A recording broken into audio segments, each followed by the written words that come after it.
与其这样，还不如我一个人过着。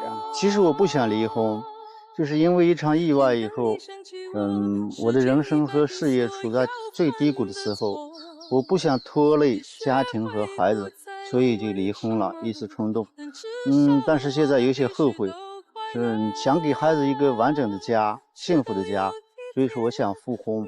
我理解他现在的想法，但是作为一个男人，他一点进取心都没有，他一直都是这样在外面和朋友吃喝玩乐。他要是一直这样不思进取，我是绝对不可能和他复婚的。这算复婚之争。来，掌声有请这一对，有请。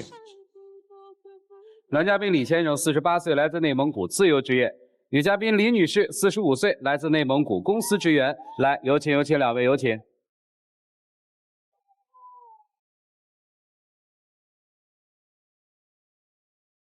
欢迎两位哈，离婚了是吧？对。结婚多少年啊？21年了。结婚21年，离婚了。刚才小片里说您有一个二宝是吧？二宝多大呀？二宝不到2周。不到2岁啊？对。大宝多大呀？大宝今年20岁。大宝都20了，你们俩还离了婚？什么时候离的呀？今年6月份。这个离婚的原因是您说的不上进，是这意思吧？我听小片里说。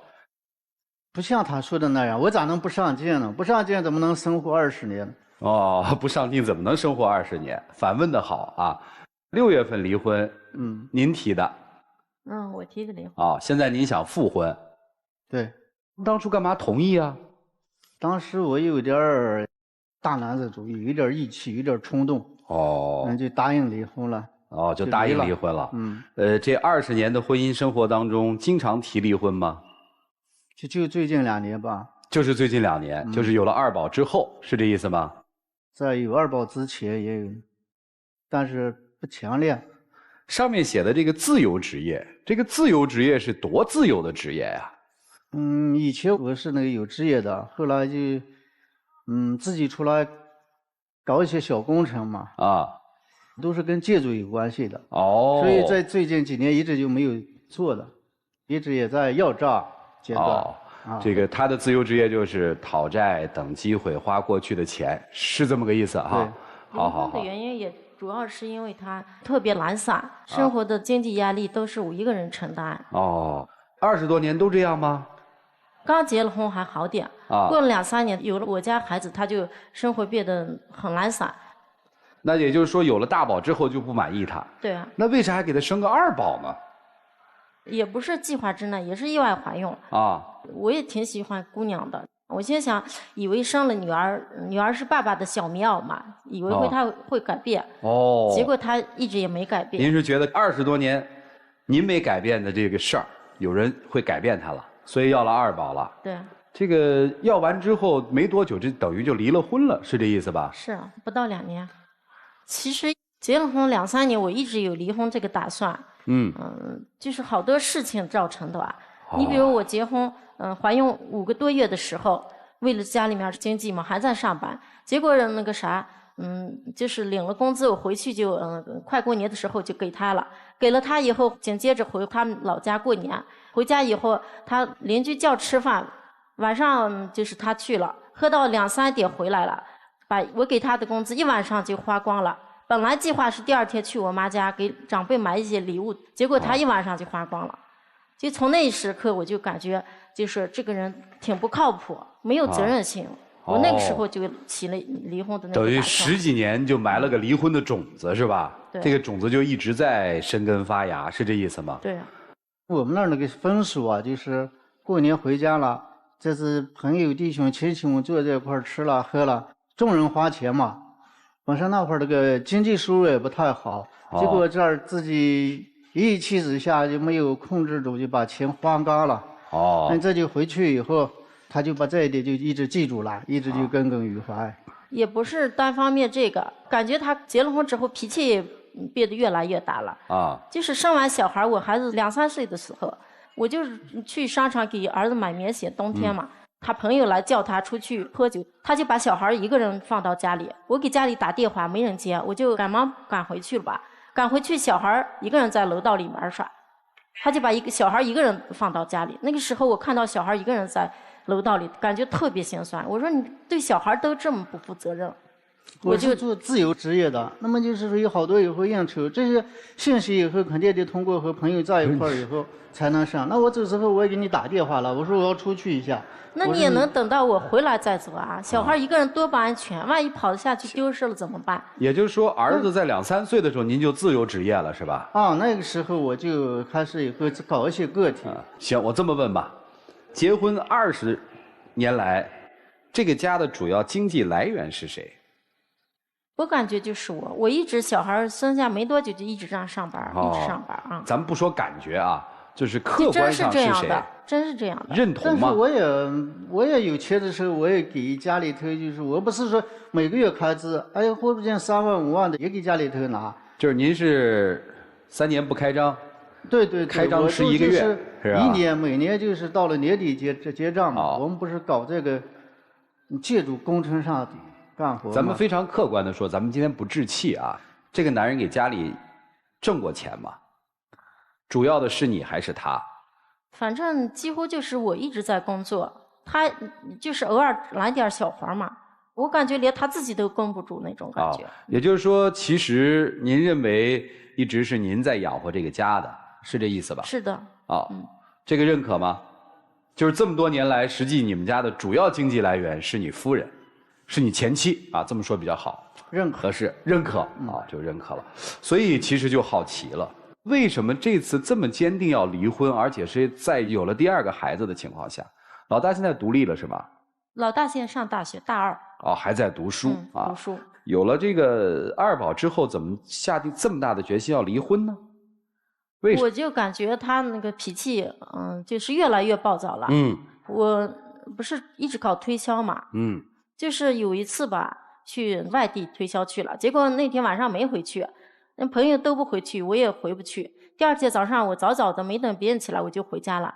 他就一个劲儿追问我，就是晚上和谁在一起。我已经跟他说的很清楚了，很明白了，他还是那样。结果他就上手了，把我推到那个桌子上，那个腿都淤青了。后来我就把我姐姐叫过来，我就要跟他离婚嘛。这么多年就连基本的信任都没有。所以这次离婚是因为他跟你动手了，是这意思吗？对呀。我当时想的是，你作为我的老婆，那么你一夜不回，我肯定要问。不仅对我这样，就是对别人，就是今年春天的事儿，我带我姑娘，她和我一起去给姑娘看病嘛，然后回来以后，小区门口那个门卫，人家统一安排就是出租车不让进去，结果他跟人家吵了几句，他就上手了。本来当时他也没工作，生活挺紧的吧，我就给小孩看病都是借来的钱。后来他又给那个保安赔钱了。那你当时以后那个原因是这样的，我和女儿以后不是感冒嘛，去输完液以后，本来都是一身汗挺热的，我要进小区的门口，但是小区的保安不让进。本身平时也能进，但是我说再这种原因，我说小孩有病，你不让进，你说你看这闹感冒了还是？最后呢，我就下来还我当时还在他去也去不好。争执以后，就这个保安就说了，他也不听我的，我就不让你进，你看你能把我怎么样？而且还说的话挺难听的。最后呢，我就动手了，和保安，他和我动手。之前有一次，他出去跟朋友吃烧烤了，儿子也想吃烧烤，打电话说爸爸，你回来给我带点烧烤。结果他答应了，结果到晚上11、12点，他醉醺醺的回来了，结果给儿子带烧烤，儿那个时候已经睡着了，他把儿子喊起来，儿子不想吃嘛，他就上手了。就是我们现在听到的，其实都是20多年婚姻的零星的片段啊。但是我们把这些片段组成在一起，大概有几个关键词已经出现在这儿了。您是认为这个你的前夫，第一没有责任心，对吧？一个是从对孩子看出来的，第二个其实好像在这么多年当中，他没有很认真的去挣钱养家，对吧？第二个就是他脾气比较暴，是吧？对。实际听起来你对这个婚姻好像不是特满意，对吧？对。那怎么还坚持了10几20年呢？我就先想着等儿子过了18周岁上大学，我就打算跟他离婚，没想到又意外怀孕，有了我家姑娘。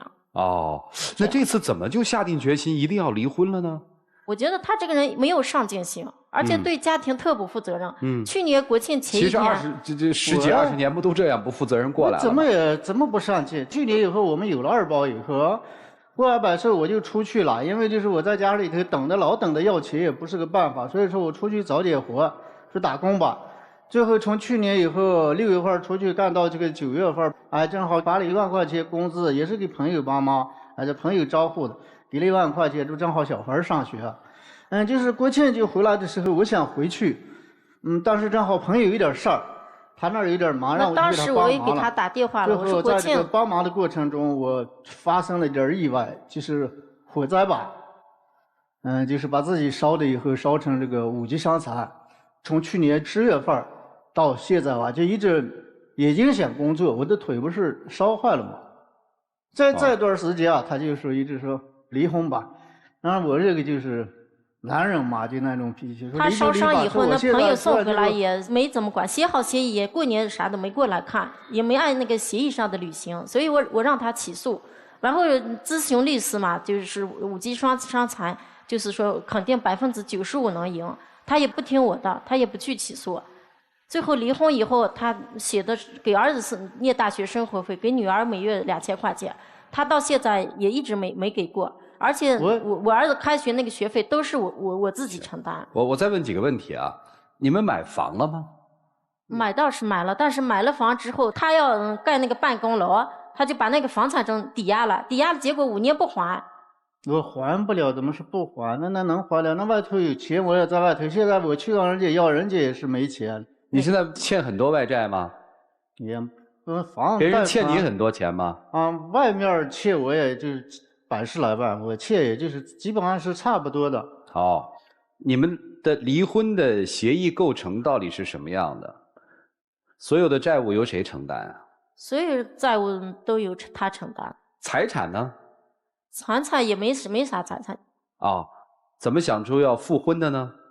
我是感觉就是就是感到离婚这段时间一直慢慢就想起了对方的好。再一个，我关键还是对这个女儿嘛，不想给她造成这种负面影响，我想给她一个完整的家所以说想复婚。坚决不复吗？他要一直像这样，就是脾气还没改，而且没有上进心我是不想跟他复婚。我现在出去自己也搞了些产业做，但是我还是主要是想起我的小孩很揪心，所以说我想把这个家庭重新组织起来。其实到底应该怎么办？这个摆在这儿了，有情感上的问题，确实有，先生确实也有问题，这么多年有问题，承认对吧？现在现状就是这样，还有一个小女儿，要不要共同在一起再生活下去，还是分开了生活可能会更好？那应该怎么解决这些现实问题和情感的问题？你听老师的意见好吗？我们一起进入新阳美容 APP 丘比特问卷。两位好。老师好。一段21年的婚姻，看似一直以来都很平静，但其实你们生命当中的一次转折，就是这个2宝的来临。对于女人来说，生孩子是很敏感的一段时间，你所有的这个思维水平、激素水平都不一样，你会对所有的事物的感受都加倍。所以生完孩子以后，开始重新的思考你的人生，甚至连大宝出生那一段时间，他的种种不好都又重新的翻过来。在你自己的心里，你忽然间觉得自己好像活明白了，很多事情是该做一个了断了。经济在婚姻当中不是全部，但是它是基础。如果没有经济基础的话，这个房子一推就倒了，就像你们现在这样的样子。而他表述的你对他不好，说起来就是您的暴脾气。我听到了跟保安也打，跟老婆也打，孩子吃个东西也打。这20多年，您一直都是这样走过来的。几乎就是这样的。对，他没有办法再忍受这样的婚姻了，因为你负担了大宝、2宝的生活，你不想再负担这个3宝的生活了，在你们家里。您要是真的想跟他复婚，我觉得最起码的前提，在他心里啊，就是你起码要把2个孩子的生活费给到他，他可能才会考虑。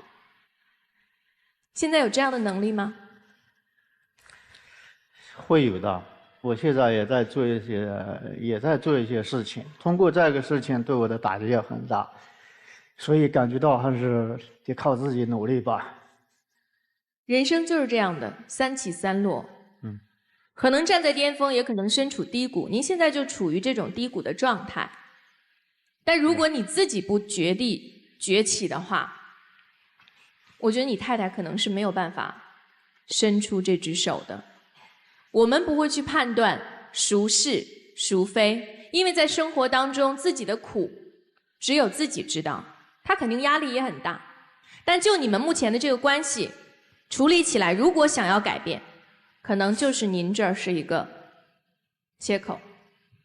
在你们这段失败的婚姻当中，男士学会了成熟，女士懂得了艰难。而不管是女人在深夜里流下的泪，还是您在我们舞台上洒下的这些泪滴，其实就是你们的毕业证。这段婚姻结束了，如果想要再重新开始，只能重新参加考试。祝你们幸福，谢谢。这个李大哥好啊，李姐好。刚才在2位这个整个的这个对话当中，李大哥一直在强调，我不是没有上进心，我有上进心，但这个上进心要怎么体现出来呢？我觉得核心问题是在李大哥您这儿，因为我觉得李大姐真的不容易。现在她一个人要养儿子，要养女儿，如果您的再一次回归，是不是真的要确定再要继续养您？就是怎么样让我们能够感受到您的上进心的这种存在感，所以我觉着这个才是最至关重要的问题。希望2个人可以继续走下去，但是核心问题在您这儿，看您怎么做调整。只能送您2个字儿：加油。好，谢谢李老师。生活不易，夫妻要同舟共济。李大哥，你想一个问题啊，你有女儿，女儿未来会长大嫁人，她嫁人嫁一个像您这样的先生，出现了这样的问题，你还会让她复婚吗？自己去想。我通过李大姐想到了，现在有很多的女人恨嫁，为什么？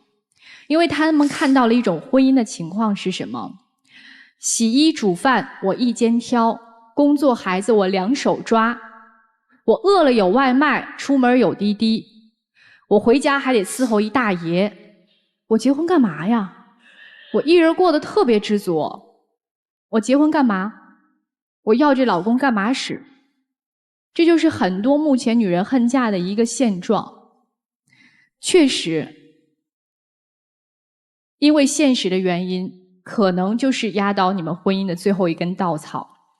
但是，如果你没有能力去挣那么多的钱养活他们娘仨，那您就在精神上给予他们更多的爱护和温馨。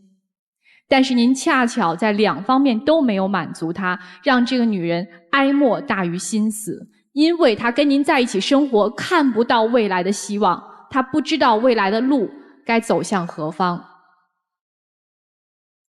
我们可以说，在这个时间节点，她选择离开，有一部分人可能会用唾沫淹死她，因为在您受伤之后，说这个女人心狠，在你受伤了就跟你离婚了。但是我们不能忽视这个结果之前是有什么样的原因导致的。为什么她脾气暴躁？因为她压力大，能力不足，所以她脾气暴躁，她无处可发呀。她只能把这些压力和生活的这些不易用脾气来解决，要不她无处释放。所以这个婚到底复不复？我觉得经济上的困难不是一时半刻能解决的，但是情感上的缺失是一定可以弥补到的。如果你让她感受到了温暖，我相信这个女人不是绝情的，因为毕竟有2个孩子。所以就好好考虑一个问题，您的女儿碰到这样的状况，你会怎么劝她？谢谢。对于那些真正想要复婚、真的想对对方好的人，其复婚这个形式并不重要。曾经是夫妻一场，他如果真的想对孩子负责任的话，完完全全可以负得起来。一个大老爷们儿，可怜又可恨。可恨的是你自己把自己作成这样，可怜的是你现在身负重伤，还背着一些债务，同时还面临着妻离子散的这样的结局。这都是你自己一手促成。如果说婚姻在前20年的时候，它只是对你不满意，经济还支撑得下去，那么这个女人已经把标准往后退了一步。到了后来，经济也没了，你又受了伤了，所以这个婚姻已经是名存实亡。那如今你又要复婚，这女人今天愿意到这儿来，其实多多少少还是心软的。你这么多年来其实就是在利用她的心软和妥协。那些所有指责这个女人说把债务推给男方，看着男方身负重伤，依然要决意离婚，这是狠心，我觉得这些人是不经过脑子。其实人的情感就是一年一年，一件事一件事慢慢消磨掉的，即便最后变成无情，也是可以理解，这是你造成的。所以还是那句话，复婚其实并不重要，这个形式一点都不重要，而关键在于你是否真的心回归到了这个家庭，愿意去负责任。总有水到渠成的那一天，是你让他能够看到希望的那一天，就关键看你自己怎么做。对，谢谢老师。这日子再往下过的话，你会越来越难过，你也知道自己的明天到底是什么。所以即便想要复婚，也永远不要挂在嘴边，用自己的实际行动去软化。其实说白了，你这辈子是吃死他。你想想看，这么多的债务，这样的情况，他还愿意跟你到一个公众的舞台上来，你知道这意味着什么，对吗？他若是真的无情，你连他的面都见不到。如果我今天是你，我什么也不说，尊重他的决定，该干活干活，该交钱交钱。其实交钱多少，负担多少抚养费并不重要，关键是让他看到希望，好吗？好的，就这样。别着急嘛，急没有用啊，你得站起来啊。您那个时候决定是对的，就当他提出离婚，您承担了一切，然后走，在我看来是在20多年的婚姻当中，你算成长的一步，就是要承担。如果你在未来的日子当中能够让他活得更轻松，能够让他生活的感觉到快乐，其实这个婚复不复又有什么意义呢？对，而且你也不用着急，他肯定不会着急着说这2、3年就带着女儿又改嫁了，是吧？会吗？没有那个想法。所以你加油，站起来，对，好吗？好的，对他们好，让自己站起来就 OK 了。好了，接下来我们一起进入那几天喝古方红糖真情60秒。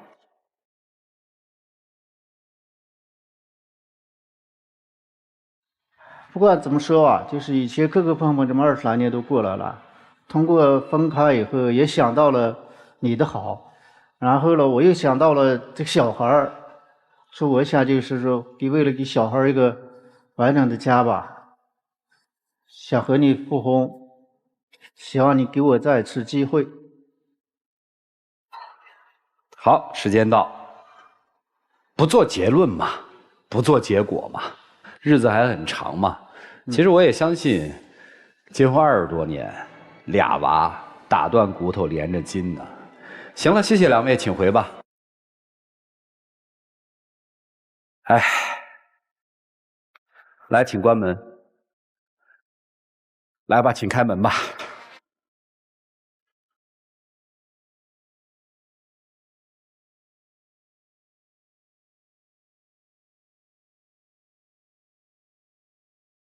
哎，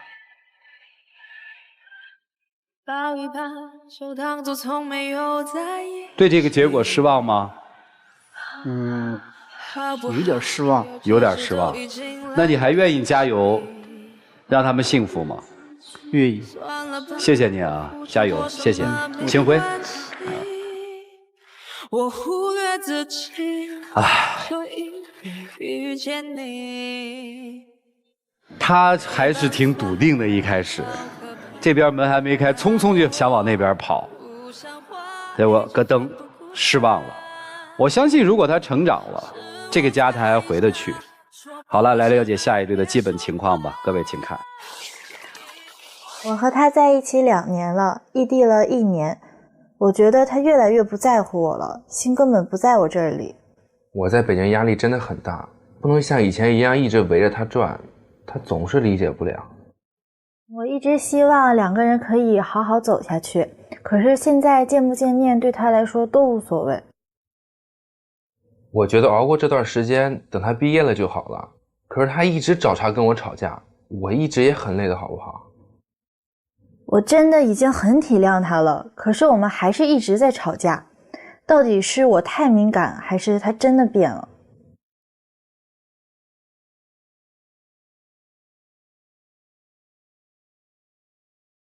掌声有请这一对，有请。男嘉宾小任，25岁，来自山东，媒体工作者；女嘉宾小齐，22岁，来自黑龙江，学生。来，有请2位，有请。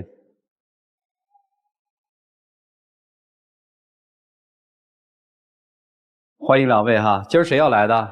一起来的，都想来。哦，都想来哈。你想来干嘛？我想来就是通过这个节目能够缓和和他之间的那种矛盾和冲突。您呢？我们之间出现一些问题，我想通过这个节目来看一下，到底是为什么这感情会变成现在这样。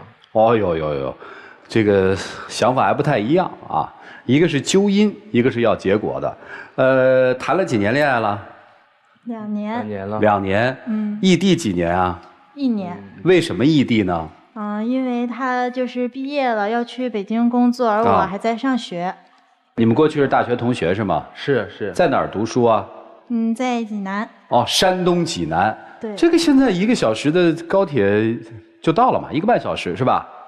哎，你们在大学的时候是怎么约定的？就是关于他毕业之后的去向是怎么约定的？有约定吗？当时？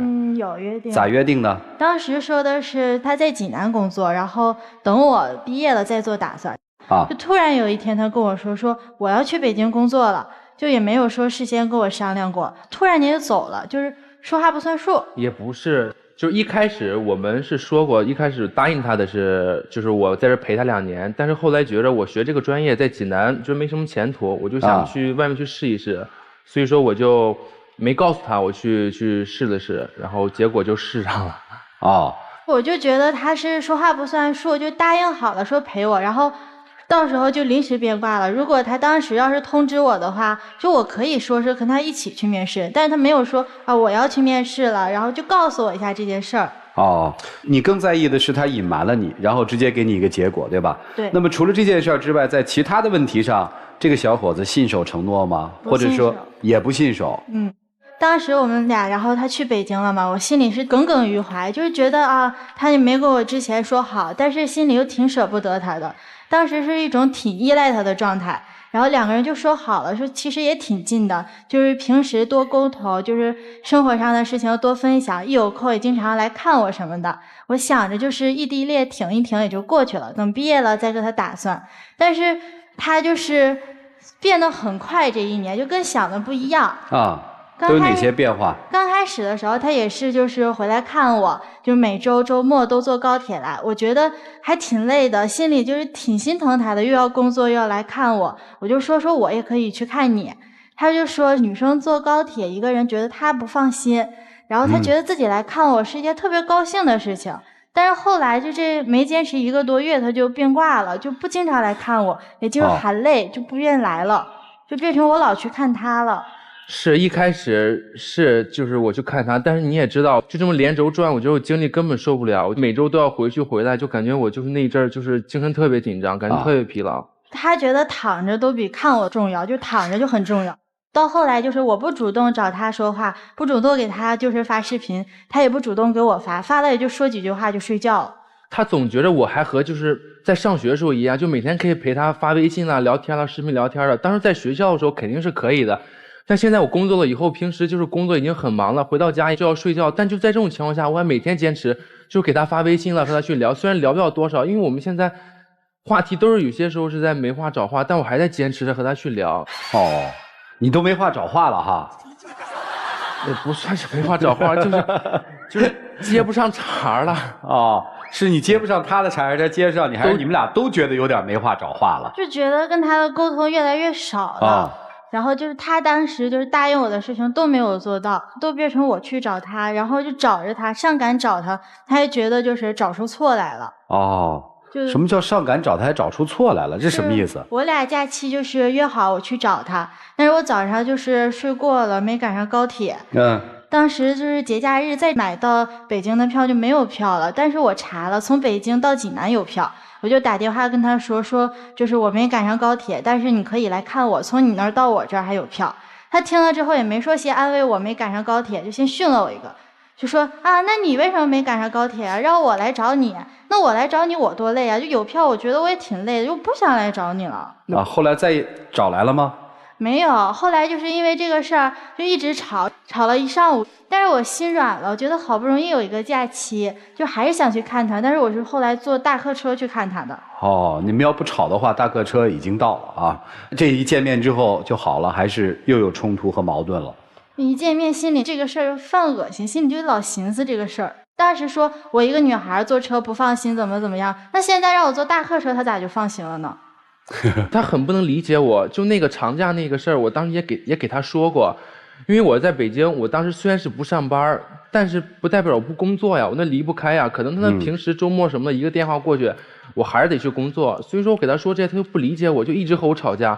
而他有时候就是生活中这小事一直和我斤斤计较。就我给你举个啊，就那件事儿吧，就他有个就是添加紧急联系人这个事儿，他什么叫添加紧急联系人？就是他吧，就是怕自己出危险，他就给自己添加个紧急联系人，就联系我的电话嘛。他给我发短信，说要是出什么事儿给我发短信那个事儿，我平时是真不爱看短信。然后结果我那天就忘看这个短信了。他就因为这个事儿，就是说，哎呀，你现在连这个事儿都指望不上，那以后啥事儿能指望上？我当时就炸了呀，我就说你指望不上我，你靠别人去吧。然后他当时因为这个事儿，我们俩就来回吵没完没了。我就觉得这种小事儿，我就平时不是很爱看短信的一个人，因为这个事儿就吵来吵去，我就觉得很奇怪，就很极端。不是，我当时跟你发那个消息，我说，哎，指望不上了。我觉得我说的还挺俏皮，挺可爱。我的语气也是，哎，现在都指望不上了，那以后你说要真出什么事，那不更指望不上了？哎，人直接就当时就回说，啊，那指望不上，以后就别指望了。我觉得他说的更狠心。行吧，你什么时候毕业啊？今年大4。现在实习，在哪儿实习？是在北京吗？没有，就是我家里就是说给我找了一个还挺不错的那个实习的工作，我就想就是试探他一下，然后我就问他，我说那我家里给我找了一个还挺不错的实习的工作，他直接说啊，那就试试吧。我就不想让他就是有这种特别冷漠的态度，就是最起码对我们两个未来将来有个打算，他直接啊，那就试试吧。哦，你是打算试探他的？对。结果他就坡下驴了，你的意思是？那你告诉他你这工作在哪儿了吗？就是说在老家家里帮他找了一个，然后啊，那就试试吧。你咋想的呢？不是，那是前几天我们刚吵完架，吵得挺凶的。他那天突然跟我说回老家工作了，我觉得没事找茬时候气我呢。那说你回去吧，我就觉得是这么回事儿。那天天吵架，我感觉是找个事儿。不是，你为什么会觉得他是气你呢？他老是这样，就平时有个小事啥都和我吵架，可能他觉得这个啊，那我要回老家了，你怎么得劝劝我吧？那我又没劝你，估计那就拿这事儿和我吵架呗。那你就劝劝他呗。我就总觉得他是想和我找茬。哦，那你希望他的未来是在北京工作还是回老家工作呀？当时他说他回老家的时候，就是我也挺意外的，因为我没想到会回老家，而且我问了他的一些朋友说那工作还不错，后来他也问过我，问我什么态度，他的一些事情，就是他关于他未来的选择，而且我在北京现在待这些时间，就养活自己都挺困难的，就别说养活他了。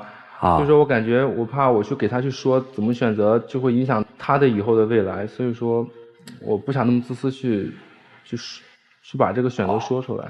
我之前是觉得就是你说你到哪儿我就想跟着到哪儿，但我现在说实话我挺不确定的，因为之前咱俩吵架可能是说异地恋说不在一起吵架，但是后来我俩在一起过一段时间，就是我去北京放暑假的时候陪他过1个月，我觉得就是在一起了可能就不吵架了，结果在一起还是天天吵架，就3天1小吵。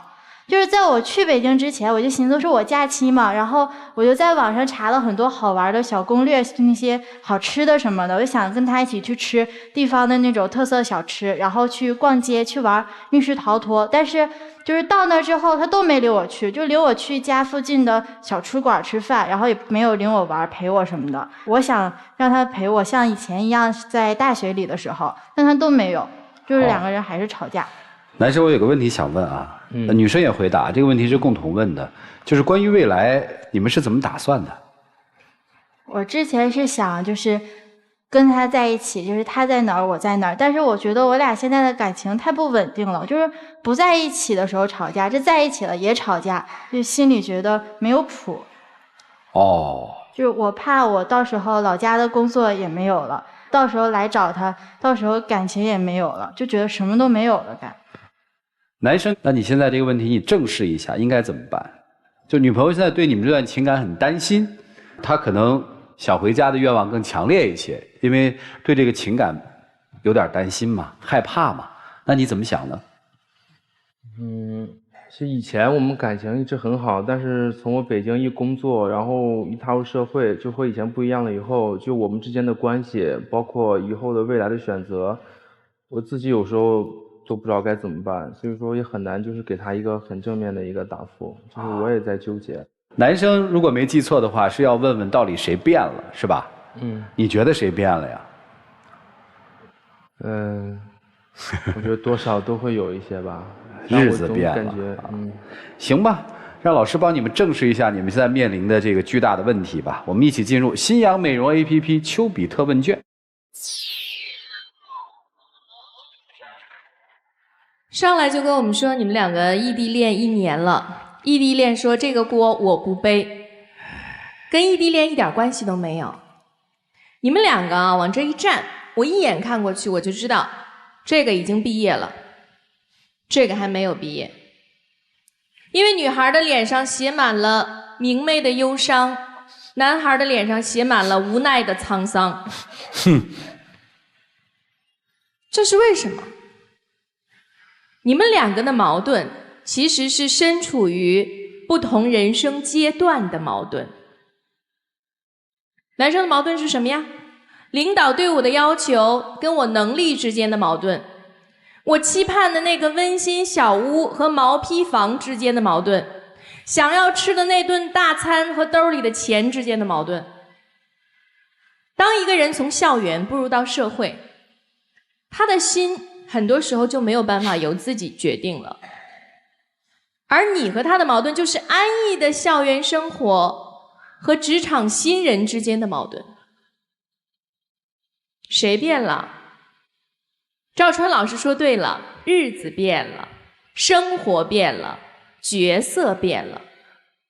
你依然是那个衣食无忧的小公主，问爸爸妈妈要着生活费，希望男朋友宠着，我有大把的时间去过校园生活。但是他呢？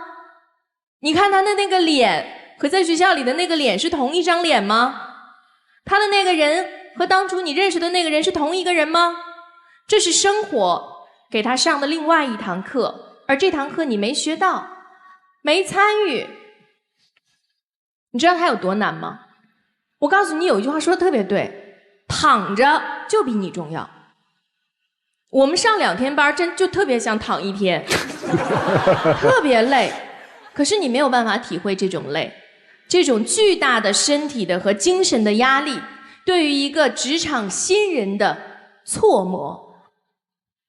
所以这个时候你应该更多的给他的是理解，当然对你也很难，因为你完全不知道这一切发生了什么。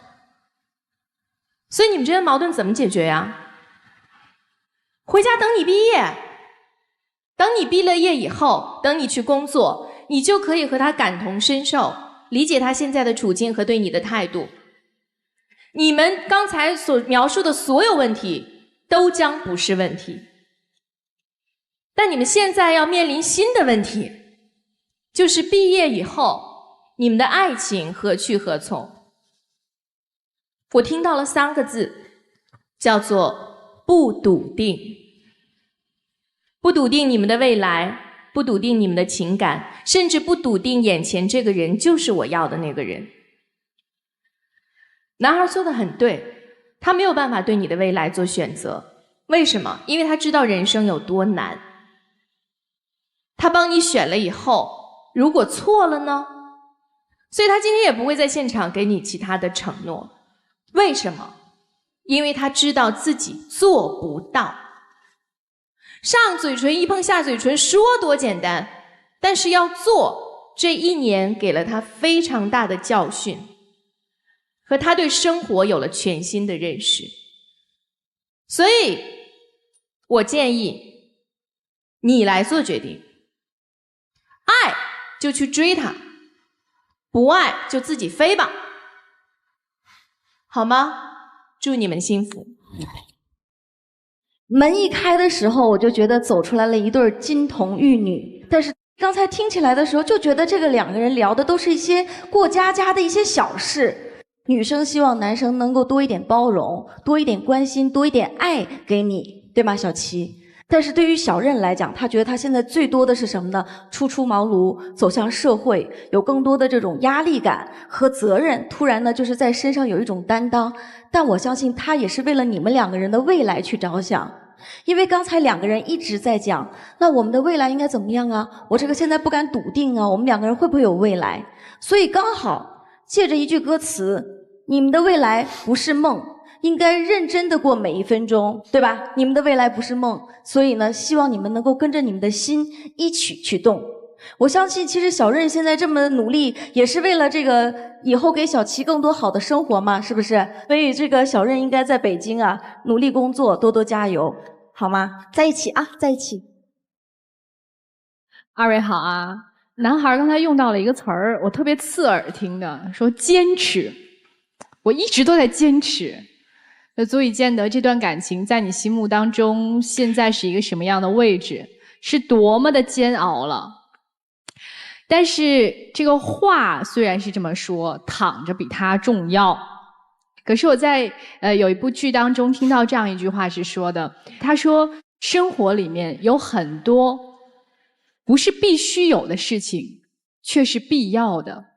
比如说电影、音乐、美食，就是不是说你每天必须要有这些东西，但这些东西就是我们生活当中必要的。爱情也如此。因为确实生活现在的压力很大，可是不能因为生活的压力大，我们就随意放弃自己的情感，让这段情感随波逐流，不对它付出经营，不对它用心。因为如果你失去了它，可能还会再碰到下一个，但是你失去的就是你们整段青春的回忆，就看你认为值不值得。当然爱情和事业没有孰重孰轻，它只是一个排序。也许在你此刻的人生阶段，奋斗努力就是排在第1位的，爱情就是排在第2位的，所以女生也要有一个排序。此时此刻爱情在你心中是第1位的，事业还没上来呢，但是在他心里排位不一样，所以就有错开，明白吗？不代表说他不看重你，不爱你了，只是这个时候排位你靠下了，所以没什么太大的问题，只要你们达成统一，未来就幸福可期。谢谢。姑娘，你可以要求一个男人忠诚于你，心里只有你一个女人，但你不可以要求男人心里只有你，没有工作。一个女人心心念念想的都是自己的爱人，没有工作，大家会评价这个女人很痴情。但如果一个男人心里只有爱人没有工作，大家会评论这个男人是没有担当的，是无所事事。如果一个男人整天沉浸在儿女情长的过程当中，那么他一定会英雄气短，工作不会有长线。你说呢？另外还有一点，你那么想跟他在一起，每天都跟他说我要黏着你，你去哪儿我也去哪儿，你放心里就好了，你为什么要说出来？当一个女人跟一个男人说我这一辈子我就是要跟你在一起，要黏着你，你这话一说出来，在男人那儿就不值钱了。当一个男人听见一个女人说我这一辈子一定要跟你在一起，这个男人大概就认为他进了保险箱了，他就会认为你是他的附属品。所以那些话放在心里，不要说出来。将来也是这样。什么样的女人让一个男人是心心念念的？就是把最深情的那部分放在心里，同时专注于自己的生活和工作，把所有的事情和时间都放在男人身上，到最后你会变得没有价值。你明白吗？对于男生来说，我以前经常说，男人是寂寞的时候才想你，女人是想你的时候才寂寞。大概这是所有男人的通病。但是我还是要告诉你，思念一个人是痛苦的，但被一个人思念是幸福的。你应该有这样的感受，但是你不要把这种幸福变成是理所当然的。的确，他是很闲，他现在也没工作，也体会不到你工作的艰难和压力，但他的确现在就是个学生啊。你也早知道你会比他多出来1年呢。所以在自己想躺着的时候，在睡之前，想躺下来之前，哪怕是应付他打个电话，说一下我现在想睡觉，我很累。不要错过这种幸福，不要等到哪一天说有其他的追究者蜂拥而至的时候，然后你又倒回头来找他，没有意义。不要求你像他思念你一样思念他，因为毕竟你还有工作。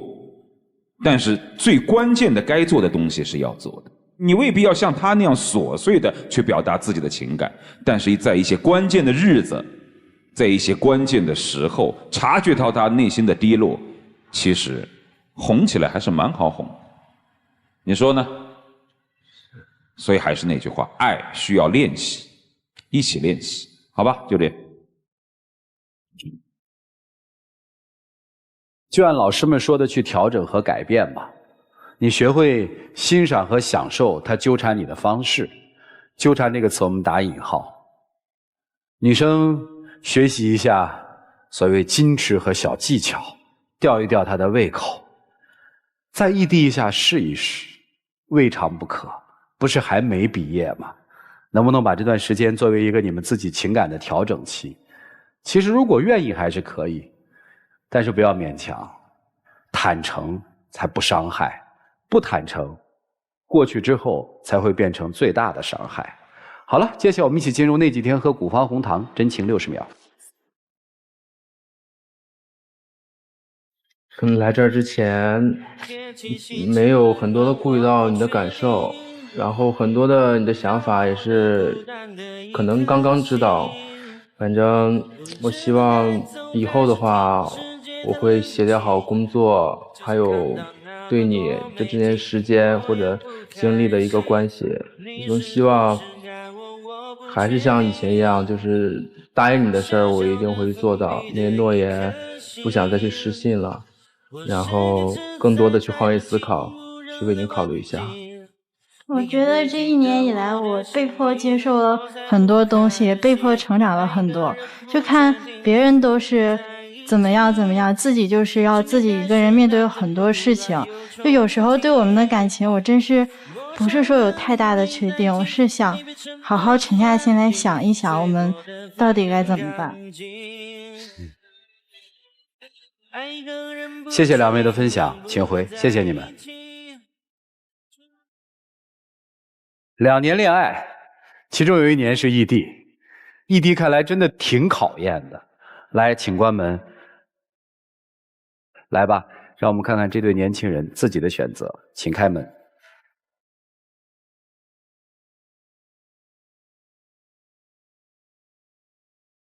就在一起，谁让我们相遇？以后的日子，我们一起想你。我会亲着你，我会纵容你。谁要欺负你，我就在此保护你。就在来，掌声有请我们的小花童，有请。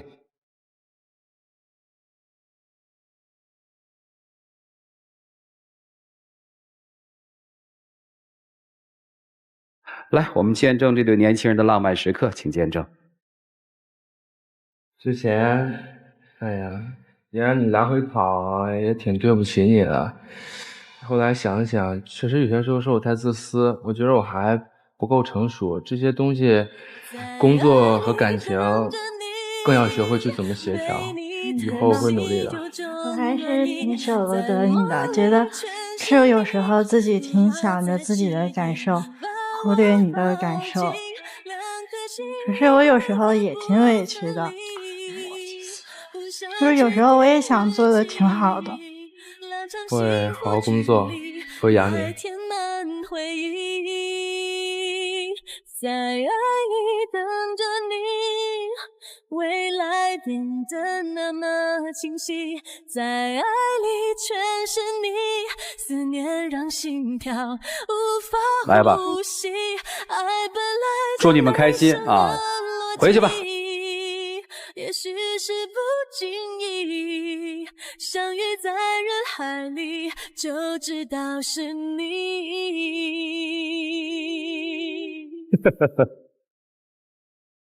我们就希望他们开开心心的去谈恋爱，经营他们这段爱情，然后碰到问题，咱们来解决这些问题。让我们一起进入伊贝诗爱情保鲜剂。